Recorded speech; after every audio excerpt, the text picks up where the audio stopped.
오늘은 세일의 기도의 21일차에 이르렀습니다. 오늘이 마지막 날입니다. 오늘 사도행전 8장 26절에 39절 본문으로 임재의 채널을 열어놓으라 라는 제목으로 은혜 나누겠습니다. 오늘 제가 이 세일의 기도에 진행하면서 사도행전 준비하면서 제 자신이 다시 복음에 대해서 좀 무뎌졌던 부분들이 이제 갈아엎어지고 제 개인적으로는 참 은혜가 있었던 그런 기간이었습니다.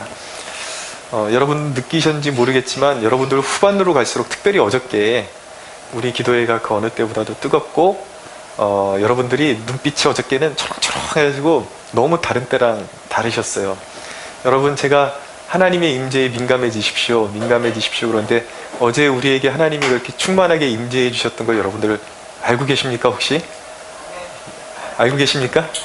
네, 그런 영적인 감각을 자꾸 이제 익히셔야 됩니다. 그래야지 그 하나님이 임재하실 때 더 민감해지고 더 사모할 수 있게 되거든요. 그래서 이제 오늘 사도행전을 일단 정리를 해야 됩니다.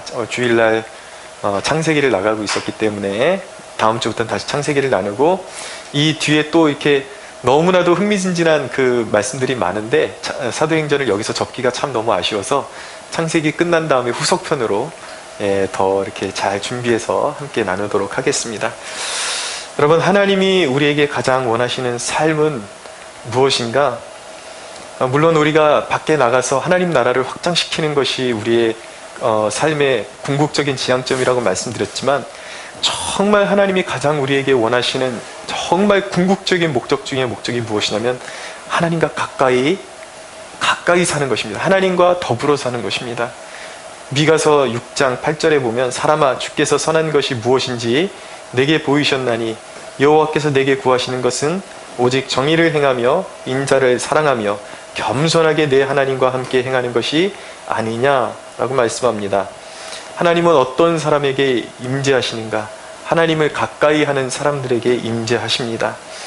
임재를 경험하면 하나님 나라를 이 땅 가운데서 살아가게 됩니다. 우리가 승리하는 삶을 살아가려면 반드시 하나님의 임재를 경험하는 삶을 살아가야 합니다. 우리가 임재 가운데 살아가야 되는데 그 임재가 그렇게 중요한 이유는 무엇이냐면 우리가 신앙생활 한다고 하면서 흐지부지 그냥 되는 대로 신앙생활하면 우리의 구원의 삶이 우리가 예수 믿어서 영혼은 구원받을 수도 있었을 수도 있어요. 그런데 하나님이 우리에게 원하시는 것은 불명확한 삶 가운데 살아가는 것이 아니라 확신 가운데, 구원의 확신 가운데 살아가기를 원하시는 것입니다. 할렐루야. 그래서 여러분, 그런 우리가 두려워해야 될 한 가지 그 문제가 있는데 우리가 구원받은 사람들이라 할지라도 구원의 삶, 이 육신의 성화의 삶은 우리가 실패할 수도 있고 우리가 만약에 하나님의 말씀에 순종하지 않으면 좌초될 수도 있다는 것을 깨달아야 하는 것입니다. 하나님은 우리의 구원이 전인격적으로 충만한 은혜의 삶을 누리기를 원하시는 것이죠. 성경에 보면 예수님께서 비유로 말씀하실 때에 열 처녀 이야기가 나오는데 슬기로운 처녀들 5이 있고 미련한 처녀들 5이 있는데 신랑이 오신다라는 약속이 점점 딜레이 되고 더뎌지니까 이 미련한 처녀 5은 기름을 준비하지 못했습니다. 근데 그들이 방심하고 있을 때에 신랑이 오셨어요. 신랑이 오셨더니 슬기로운 처녀들은 이미 기름이 준비되어 있기 때문에 문제가 없었습니다. 그런데 이 미련한 처녀 5은 신랑을 기다리는 중에 기름이 떨어져 가지고 어떻게 할 수가 없으니까 그 기름을 사러 간 사이에 신랑이 와서 슬기로운 처녀들은 다 그 하나님 나라로 들어가고 이제 문이 닫혀버리고 미련한 처녀들은 와서 다시 이제 우리를 들여보내달라고 문을 두드리는데도 불구하고 문이 열리지 않아서 주님이 내가 너희를 도저히 알지 못한다 라고 그렇게 선언하시는 바람에 밖에서 울며 이를 가는 그런 슬픔을 당하게 되었다라고 말씀하고 있습니다. 우리가 이 땅을 살아갈 때 깨어있지 못하고 그냥 대충 그냥 예수 믿으면 천국 가더라 라는 그런 불명확한 상태 가운데 거하면 우리 구원의 삶이 좌초될 수도 있다는 것을 우리가 깨달아야 하는 것입니다. 하나님이 우리에게 원하시는 것은 완전한 구원을 이루기를 원하시는 것입니다. 그렇기 때문에 여러분, 하나님의 임재를 경험하면 하루하루 하나님이 내 곁에 계심을 우리가 알게 되는 것입니다. 그래서 중요한 거예요. 하나님이 나와 동행하시는구나, 임재를 통해서 알게 된다는 것이죠. 그런데 여러분, 임재하면 사람들이 참 어려워하는 것이, 그것은 정말 특별한 사람들의 전유물이 아닌가. 그것은 종교적으로 그 교회 안에서도 더 뭔가 특별한 열심을 가지고 앞서가는 사람들, 뭔가 영적으로 다른 사람들만 누리는 전유물이 아닌가, 그렇게 오해를 할 때가 있습니다. 그러나 성경은 분명히 말씀하고 있습니다. 오히려 주님이 간절히 우리의 삶 가운데 임재하기를 원하신다라고 성경이 분명히 말씀하고 있습니다. 할렐루야. 요한계시록은 말씀합니다. 예수님께서 내가 문 밖에 서서 두드리노니 누구든지 내 음성을 듣고 문을 열면 내가 그에게로 들어가 그는 나로 더불어 먹고 내가 그로 더불어 먹으리라고 말씀하고 있는 것입니다. 주님이 우리의 영적인 식탁에 오셔서 마음에 좌정하셔서 우리와 함께 더불어 먹으시고 더불어 살기를 원하십니다. 할렐루야. 그렇기 때문에 여러분, 주님은 우리에게 임재를 약속하셨어요. 그건 특별한 사람들의 전유물이 아닙니다. 저와 여러분 모두에게 보장되어 있는 것입니다. 우리가 마음을 얼마나 여느냐, 그거에 따라서 이 주님의 임재를 경험하는 것이 달려있는 것입니다. 주님의 임재를 경험하려면 가장 첫 번째 관문이 무엇이냐면, 먼저 주님과 클릭이 되어야 되는 것, 터치가 되어야 돼요. 무엇이냐면 주님을 영접해야 하는 것입니다. 진정으로 마음으로 주님이 나의 구원자이시다, 나의 주권자이시다라는 것을 믿고 영접하면 되는 것입니다. 거기서부터 주님의 임재가 시작되는 것입니다. 믿으십시오. 그러고 나서 주님이 나의 주권자가 되셨을 때에 주님의 임재를, 하나님의 임재를 우리의 삶 가운데 정말 충만하게 경험하는 삶을 살려면 주님이 임재하시는 통로, 그래서 채널이라고 그러죠. 채널. 주님이 임재하시는 채널을 활짝 열어놔야 돼요. 그래야 주님이 언제든지 우리에게 강림하시고 임재하시고 다스릴 수 있는 환경이 우리에게 열려있게 되는 것입니다. 그런데 다방면으로 그 채널을 열어놓으셔야 돼요. 성경이 말씀하는 하나님의 임재의 채널은 몇 가지가 있는데, 특별히 오늘 사도행전에서 이 말씀에서 에디오피아 내시가 어떻게 하나님의 임재를 경험하고 그 기쁨으로 충만해서 에디오피아로 돌아가게 되었는지를 나누면서 그 임재의 채널을 확인하는 시간을 갖게 되기를 원합니다. 첫째, 이 임재의 채널은 하나님의 임재를 사모하는 그 사모함 그 자체인 것입니다. 사모함이 있어야 하나님이 임재해 주십니다. 27절을 보십시오. 일어나 가서 보니 에디오피아 사람 곧 에디오피아 여왕 간다게의 모든 국고를 맡은 관리인 네시가 예배하러 예루살렘에 왔다가 라고 말씀하고 있습니다. 여러분, 예배에 취미 생활하듯이 드나드는 사람은 결코 은혜를 받지 못합니다. 예배의 관건은 무엇인가? 살아계신 하나님에 대한 의식이에요. 임재를 경험하고 싶다. 여러분, 예배에 나올 때 그냥 무턱대고 나오시면 안 됩니다. 그냥 생각 없이 나오시면 안 돼요. 오늘 예배 가운데 기대감을 가지고 하나님의 임재를 경험하고 싶다, 오늘 주님 만나고 싶습니다라는 그 마음의 고백과 그 마음의 간절함을 가지고 나와야 하는 것입니다. 하나님은 삶의 예배자를 찾으십니다. 이런 모이는 예배뿐만 아니라 여러분들의 삶이 어디에 있든지 어느 장소에든지 하나님을 의식하는 사람, 임재를 사모하는 사람을 하나님은 오늘도 찾으십니다. 이 에디오피아 내시가 큰 은혜를 입은 그 기쁨을 감추지 못하고 에디오피아로 돌아갈 수 있었던 이유는 무엇이냐면, 그 이유를 알고 보면 참 대단하다라는 생각을 가질 수밖에 없게 될 것입니다. 왜입니까? 그는 이방인이었습니다. 첫째로, 원래 유대인들에게 배척받는 신분을 가지고 있는 사람입니다. 그리고 그는 에디오피아에서는 4시 정도 되면 여왕의 4시니까 위치적으로 높은 사람입니다. 근데 유대인의 입장에서 볼 때는 그는 이방인이었고, 그리고 그는 4시였기 때문에 고자였습니다. 특별히 하나님의 백성들에게 고자는 구약시대부터 아주 불결하고 이렇게 하나님의 그런 기준에 미치지 못하는 그런 불결한 존재로 그렇게 여겨져 왔습니다. 그렇기 때문에 이 네시가 예루살렘에 예배하러 와도 예루살렘 성전 안에는 들어갈 수가 없었습니다. 본 예배의 처소로는.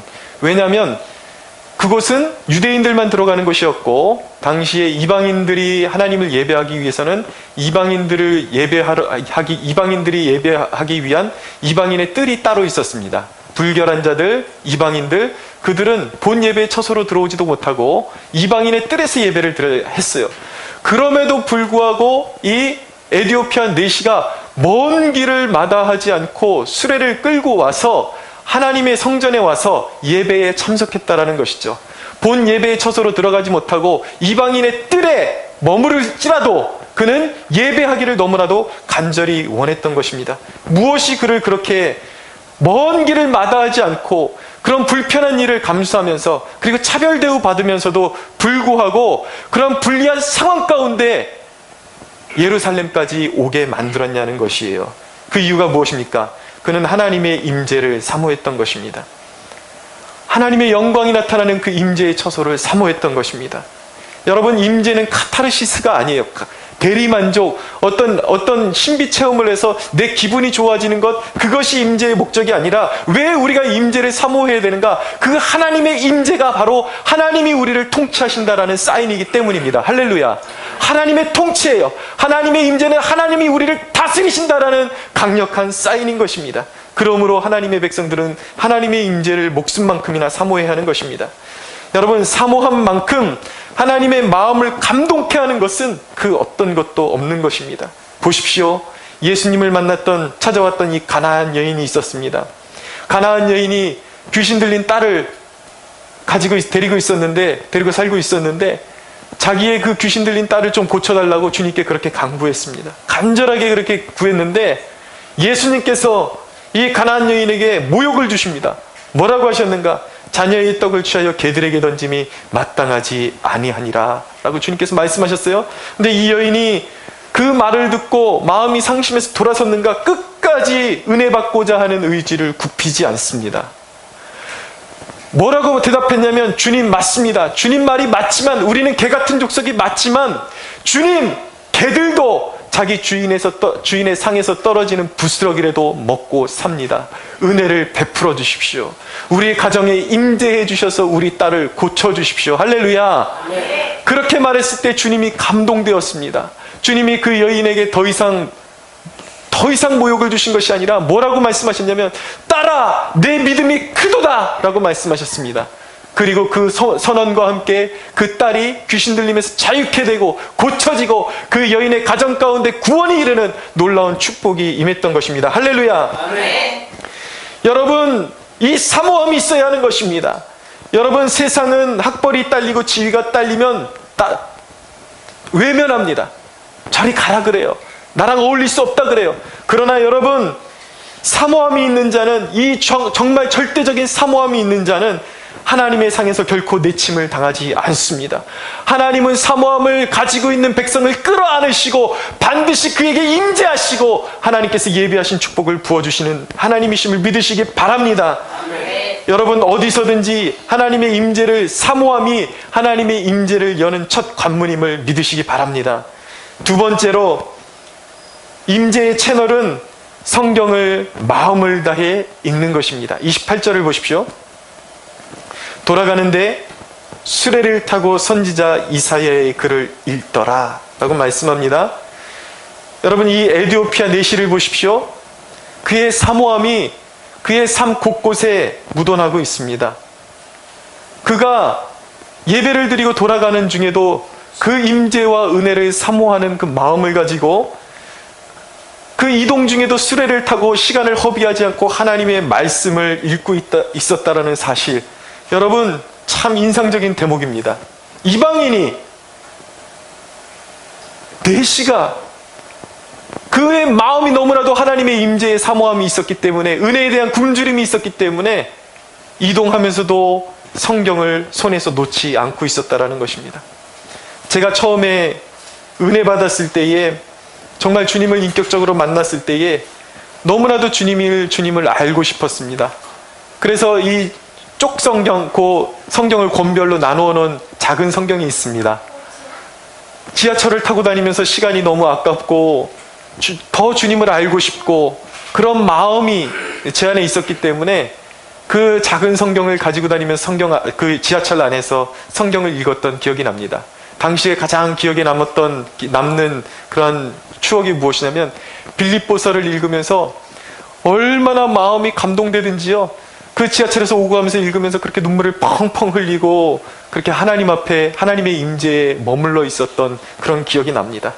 여러분, 하나님의 임재는 예배당 안에서만 경험되어지는 것이 아니라 우리가 길을 걸으면서도 경험되어지고 지하철 안에서도 경험되어지고 우리가 하나님의 임재의 채널을 활짝 열어놓을 때 하나님은 언제든지 우리에게 임재하실 수 있음을, 하나님은 언제든지 우리에게 임재할 준비가 되어 있음을 믿으시기 바랍니다. 여러분, 하나님의 임재가 가장 분명히 나타나는 통로가 뭔지 아십니까? 단연 성경인 것입니다. 그래서 여러분, 저는 개인적으로 저도 목사이지만 마음이 어려워지고 시험이 오고 정말 이렇게 막 벗어나고 싶을 때가, 뛰쳐나가고 싶을 때가 한두 번이 아닙니다.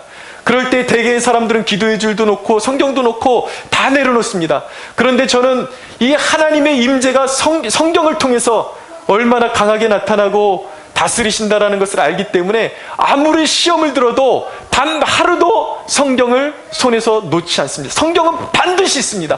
생명을 걸고 성경은 있습니다. 아무리 시험이 들고 삶이 힘들어도 성경은 반드시 있습니다. 그래서 여러분, 제가 그 성경을 손에서 떼지 않았기 때문에 제가 시험에 들고 넘어지고 낙심했을 때에 성경을 읽는 도중에 제 영혼이 살아나는 것을 경험한 적이 한두 번이 아닙니다. 하나님이 말씀을 통해서 임재하시고 다스려 주시기 때문입니다. 여러분이 성경을 사랑하지 않는다면 하나님이 우리의 삶 가운데로 들어올 수 있는 문을 잠궈놓고 닫아놓고 꽁꽁 잠궈놓고 있는 것과 마찬가지인 것입니다. 여러분, 하나님의 말씀을 얼마나 사모하십니까? 성경을 얼마나 읽고 계십니까? 여러분은 얼마나 요즘 여러분들의 성경을 읽는 습관은 어떻습니까? 혹시 성경을 손에서 놓고 있지는 않습니까? 그것은 주님이 들어오실 수 있는 문을 닫고 있는 것과 마찬가지인 것입니다. 여러분, 문을 여십시오. 다시 맥체인 성경 읽기표를 드시고 다시 하나님의 말씀을 사모하고 하나님의 말씀을 읽게 되는 축복이 있게 되기를 원합니다. 아멘. 할렐루야. 아멘. 여러분, 설교에 집중하십시오. 말씀에 집중하십시오. 그래야 임재의 채널이 활짝 열리게 되는 것입니다. 여러분, 마귀는요, 말씀을 빼앗아가는 존재인 것입니다. 왜 사람이 교회에 나옴에도 불구하고 신앙이 계속해서 무르익지 못하는지 아십니까? 마귀에게 말씀을 빼앗기기 때문이에요. 여러분, 제가 말씀드리는데 여러분들 교회에 와서 예배 드릴 때에 어쩌다 사람이 피곤하면은 졸릴 수 있습니다. 그런데 사람이 이렇게 깜빡깜빡 졸릴 수 있어요. 저도 그렇게 경험해봤기 때문에 알아요. 그런데 여러분, 말씀을 시작하는데 습관적으로 졸음이 오는 것은 사단에게 눌려있을 가능성이 굉장히 큽니다. 여러분들 의식적으로 깨어나셔야 돼요. 그래서 말씀을 자꾸 빼앗겨버리는 거예요. 여러분, 우리 장모님이 그런 말씀하실 때가 있거든요. 예전에 경험하셨을 때에 이상하게 말씀만 설교가만 들으려고 그러면 이제 정수리 있는 데서 찌릿찌릿하면서 잠이 그냥 확 와서 말씀을 제대로 못 듣게 하는 그런 체험을 했다 그러시는데, 그게 바로 악한 세력들의 역사인 것입니다. 그런데 여러분, 분명한 것은 무엇이냐면, 그것을 통해서 우리가 깨어나야 되는 것은 무엇이냐면, 악한 세력이 그렇게 역사하는 게 있다면 반드시 성령의 역사도 있음을 우리는 믿어야 하는 것입니다. 할렐루야. 네. 여러분, 마음을 활짝 열고 설교에 집중하면 은혜 받을 때도 어떤 역사가 일어나면요, 물론 사람마다 그 체험이 다르게 나타날 수도 있지만, 그 체험, 그 마귀가 설교를 듣지 못하게 할 때도 정수리에서 이렇게 뭔가 이렇게 누르는 느낌이 나듯이 성령님이 임하실 때도 비슷하게 느낌이 납니다. 성령님이 임하실 때도 이 머리에서부터 사람마다 느낌이 다를 수도 있지만, 저 같은 경우는 그렇게 체험을 합니다. 성령님이 임하실 때 머리에서부터 누가 안수해지는 것처럼 느낌이 나면서 한없는 평안과 하나님의 그런 어떤 하나님의 영이 임재해 주시는 것이 제 머리끝부터 해서 발끝까지 흘러내리는 그런 성령의 기름 부으심을 경험하기도 합니다. 여러분들이 마음을 열면 그런 임재가 있다라는 것을 기억하셔야 돼요. 할렐루야. 네. 마귀의 역사를 물리치시고 하나님의 성령으로 충만한 여러분들이 되시기를 축원합니다. 네. 여러분, 하나님의 임재를 경험하면, 그런데 여러분, 이 대목 참 중요합니다. 아까 제가 말씀드린 것처럼 제가 어떤 특별한 하나님의 임재를 경험할 수도 있어요. 우리가 특별한 느낌에 어떤 이렇게 사로잡힐 수도 있습니다. 그러나 그런 특별한 느낌이 꼭 있어야만 하나님의 임재가 있는 것은 아니라는 것을 꼭 기억해야 하는 것입니다. 하나님이 임재하셨다라는 분명한 사인은 무엇이냐면 바로 우리 내면의 평안과 기쁨이에요. 어떤 뭐 찌릿찌릿하거나 뭐 어떤 에너지가 나를 감싸고 있는 느낌이 날 때도 있지만 그런 것이 전혀 없어도 하나님 성령님이 임재하시면 말씀이 선포되잖아요. 그럼 우리의 마음에 묶여있던 것들이 풀어지면서 자유를 경험하게 됩니다. 그래서 예배를 잘 드리게 되면 어떤 게 정상이냐면 예배를 잘 드리게 되면 마치 우리의 마음이 샤워한 것처럼 시원해야 돼요. 그래서 내 마음에 있던 두려움과 염려와 근심들이 다 사라지고 묶임이 풀어지고 말씀을 통해서 자유를 경험하게 되는 것, 이것이 바로 우리의 예배 현장에 성령님께서 임재하셨다라는 사인임을 믿으시기 바랍니다. 결박이 풀어지는 거예요. 왜 여러분 임재가 중요합니까? 우리의 마음 가운데서 결박이 풀어지게 되면 그것이 우리의 생활에 영향을 미치게 됩니다. 우리의 마음의 결박이 풀어지게 되면 자존감이 회복되게 되고 우리의 삶이 더욱더 진치감이 형성되게 되고 더욱더 자신감을 얻고 믿음으로 말미암아 모든 삶 가운데 두려움이 아닌 하나님이 함께 하시고 하나님이 축복하신다라는 믿음을 가지고 하루하루를 살 수 있게 되는 것입니다. 이 믿음과 이 임재의 충만한 영광이 저와 여러분들의 삶 가운데 충만히 임하기를 축원합니다. 세 번째로 임재의 채널은 기도하며 성령의 인도와 지혜를 구하는 것입니다. 29절에 31절을 보십시오. 성령이 빌립더러 이르시되 이 수레로 가까이 나아가라 하시거늘 빌립이 달려가서 선지자 이사야의 글 읽는 것을 듣고 말하되 읽는 것을 깨닫느냐 대답하되 지도해 주는 사람이 없으니 어찌 깨달을 수 있느냐 하고 빌립을 청하여 수레에 올라 같이 앉으라 하니라. 아멘. 여러분, 이 에디오피아 내시가 성경을 올바로 깨닫기 위해서는 빌립의 도움을 받아야만 했습니다. 마찬가지로 말씀을 바르게 깨닫고 우리가 살아가는데 어떤 일들을 효과적으로 감당하려면 성령님의 지도하심이 필요한 것입니다. 성령님을 헬라어로 파라클레토스라고 하는 것입니다. 파라클레토스는 곁에서 돕는 분이라는 뜻을 가지고 있습니다. 변호자, 돕는 분, 조력자라는 뜻을 가지고 있습니다. 세상에 여러분, 어떻게 하나님이 우리의 조력자가 되실 수 있냐고요. 하나님이 우리를 그렇게 섬겨주신다라는 것입니다. 왜 혼자 인생을 살아가려고 고민하십니까? 왜 힘도 없으면서 살아갈 능력도 없으면서 지혜도 없으면서 혼자 살아가려고 발버둥을 치는 것입니까? 이런 영광을 누가 경험할 수가 있습니까? 살아계신 하나님께서, 만왕의 왕이신 하나님께서 이 땅에 오셔서 주의 영으로 임하셔서 우리의 조력자가 되셔서 우리의 구원을 이루시고 우리가 하나님의 말씀을 깨닫고 순종할 수 있도록 도와주시며 우리의 모든 일을 하나님께서 올바로 효율적으로 감당할 수 있도록 성령님께서 도와주신다라는 약속이 얼마나 위대하고 놀라운 약속입니까? 할렐루야. 혼자의 힘으로 살아가지 마십시오. 성령님께 지혜를 구하십시오. 성령님께서 우리를 도와주십니다. 여러분, 제가 설교를 준비할 때에 급한 마음을 품고 기도를 충분히 하지 않고 설교를 준비하잖아요. 그럼 이상하게 시간이 너무 오래 걸립니다. 어떤 때는 반나절이 6시간 이상을 책상에 앉아있는데도 불구하고 진척이 안 되고 어렵게 설교 준비를 해갖고 여기에 섰는데도 불구하고 그렇게 은혜가 되지 않을 때도 있습니다. 그런데 제 어떤 그런 제 고집을 접고 근심을 접고 하나님 앞에 무릎 꿇고 충분히 기도하면 놀라운 사실을 경험하게 됩니다. 영감이 부어지는 것을 경험하게 됩니다. 그 영감이 부어지면, 성령이 주시는 영감이 오면 시간이 오래 걸리지 않지만 그렇게 준비된 성령이 주시는 영감으로 준비된 설교가 훨씬 은혜가 있다라는 것을 경험하게 됩니다. 여러분, 성령님은 내가 생각지 못했던 말씀들을 이 제단 앞에서, 이 강단에서 저에게 얼마나 부어주시는지 모릅니다. 매번 그런 것은 아니지만 정말 설교 이 원고에 준비할 때만 해도 생각지 못했던 놀라운 영적인 그런 감동들이, 계시들이 이 강단에 서면 이상하게 이 머리가 이렇게 열리는 것 같으면서 저에게 이렇게 부어지는 것을 이렇게 경험하게 됩니다. 그럼 그것을 막 선포할 때에 성령님께서 주시는, 현장에서 주시는 메시지를 선포하는 것이 훨씬 은혜가 된다는 것을 경험하게 되는 것입니다. 사랑하는 여러분, 성령은 우리에게 영감을 주시는 하나님이십니다. 할렐루야. 네. 여러분, 하나님의 백성들은 성령으로 일하는 법을 배워야 하는 것입니다. 이전에 클래식 음악의 정수들은 다 기독교 음악이었어요. 정말 하나님을 잘 섬기는 하나님의 백성들이 작곡한 그런 음악들이 세계적인 음악이었습니다. 그런데 이제 시대가 이제 발전할수록 자꾸 그리스도인들이 영성을 잃어가면서 자기의 일을 할 때 자기의 힘으로 감당하고 하나님으로부터 도움을 받는, 성령의 영감을 받는 일이 점점 둔감해지고 있다는 것은 참 애석한 일인 것입니다.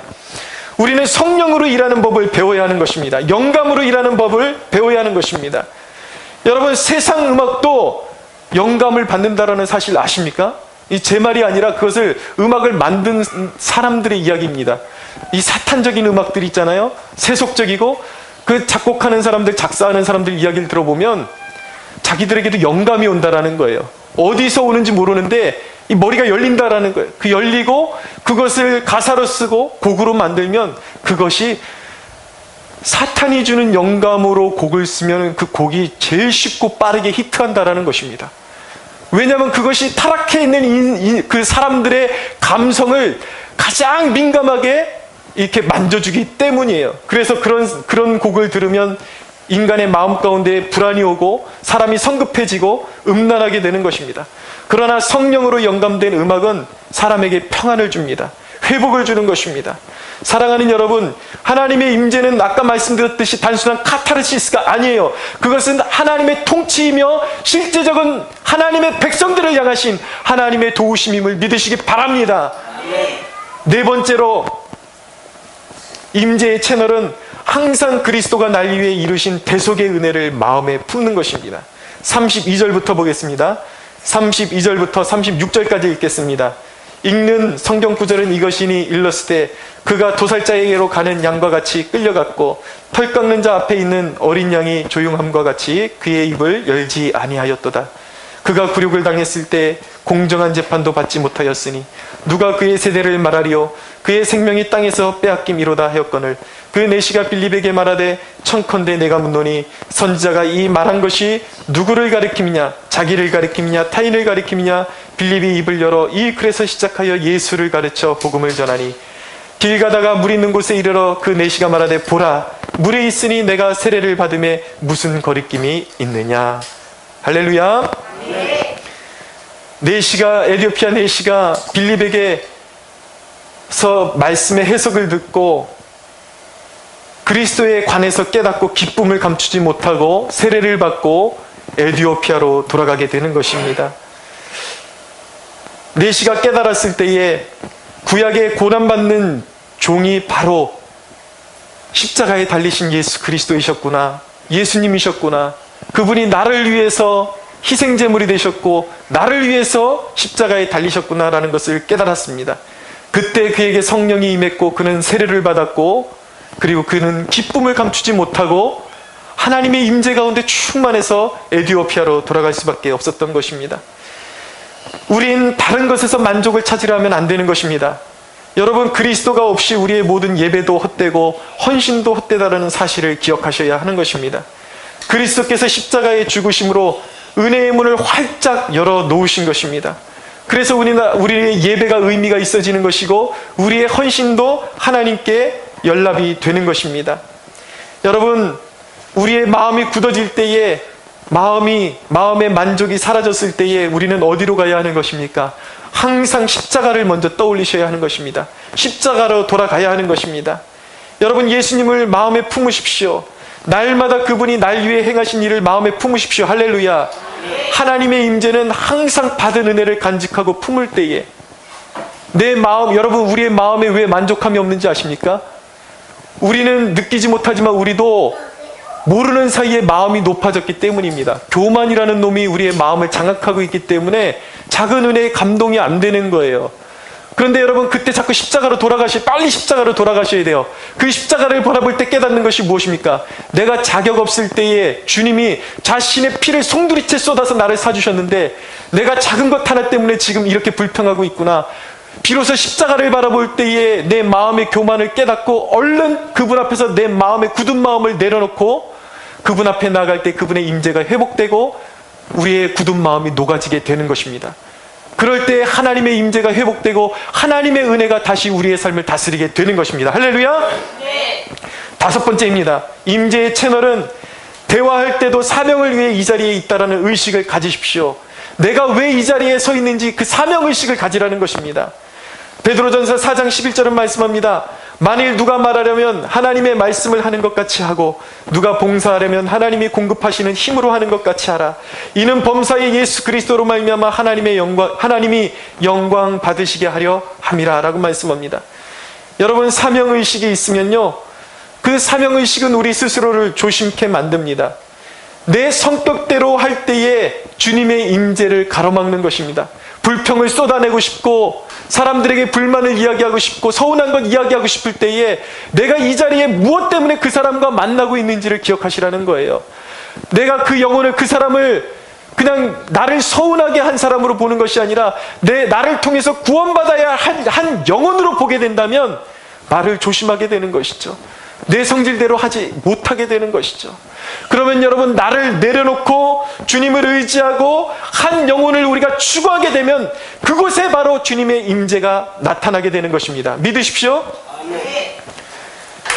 그래서 나를 내려놓고 주님의 뜻대로 행하게 되면은 주님의 임재가 나타나기 시작하고 주님이 일하시기 시작하는 것입니다. 여러분, 신앙 따로 생활 따로 있는 것이 아닙니다. 우리가 예수 그리스도를 믿는 순간 하나님의 나라가 이미 우리에게 임했습니다. 아멘? 아멘. 여러분, 그런데도 불구하고 왜 우리가 주님의 뜻대로 살지 못했습니까? 그동안 우리는 속고 살았던 것입니다. 영적으로 무지에 갇혀 있었기 때문에 늘 내 뜻대로 살려고 그러고 내 마음대로 살려고 그러고 거역하면서 살아왔던 것이죠. 인간적인 방법으로 살아왔던 것이죠. 여러분, 이제는 우리의 삶 가운데 이미 하나님의 임재와 하나님의 나라가 임했다라는 것을 우리는 믿기 때문에 하나님의 나라가 우리를 더욱더 강하게 다스리시고 하나님의 통치가 더욱더 강력하게 임하기를 원하는 하나님의 자녀가 되려면 하나님의 임재의 채널을 이제는 활짝 열어놓을 수가 있어야 하는 것입니다. 하나님의 임재의 채널을 활짝 열어놓으십시오. 할렐루야. 그럴 때 하나님의 나라가 가동되는 것입니다. 여러분들의 마음 가운데 하나님의 나라가 없는데 어떻게 하나님의 나라가 퍼져나갈 수가 있겠습니까? 여러분, 임재의 채널을 열어놓으십시오. 하나님이 임재하실 때에 우리의 마음은 늘 평안하고 기쁨이 넘치게 되는 것입니다. 기쁨이 있어야 우리의 마음이 너그러워지고 자꾸 섬기게 되는 것이죠. 우리의 마음이 강팍하고 자꾸 닫혀있는데 우리가 어떻게 사람들에게 복음을 증거하고 그리스도의 사랑을 증거할 수가 있겠습니까? 어떻게 우리를 통해서 하나님 나라가 확장시켜 나갈 수가 있겠습니까? 여러분 안에 하나님 나라가 충만해지면 그 나라를 구하는 자들이 모여오게 될 것입니다. 할렐루야. 할렐루야. 사랑하는 여러분, 이제 21일간의 여정을 마치게 되었습니다. 그런데 여러분, 이 순간이 끝이 아니라 우리에겐 시작이라는 사실을 기억하십시오. 이제 정말 하나님이 통치하시는 기쁨이 넘치는 신앙 여정을 펼쳐나가는 저와 여러분들이 되기를 간절히 주 예수의 이름으로 소원합니다. 아멘. 오늘부터가 시작입니다. 여러분들 하나님 나라의 확장을 위해서 아름답게 쓰임받는 주의 종들이 되십시오. 늘 성령의 임재를 구하고 하나님의 임재의 터널을 날마다 의식적으로 활짝 열어놓아서 하나님의 충만한 임재와 다스리심이 날마다 여러분들과 함께 하시는 그런 축복이 여러분들의 삶 가운데 넘치기를 주 예수의 이름으로 축원합니다. 우리 하나님께 영광의 박수 올려드리겠습니다.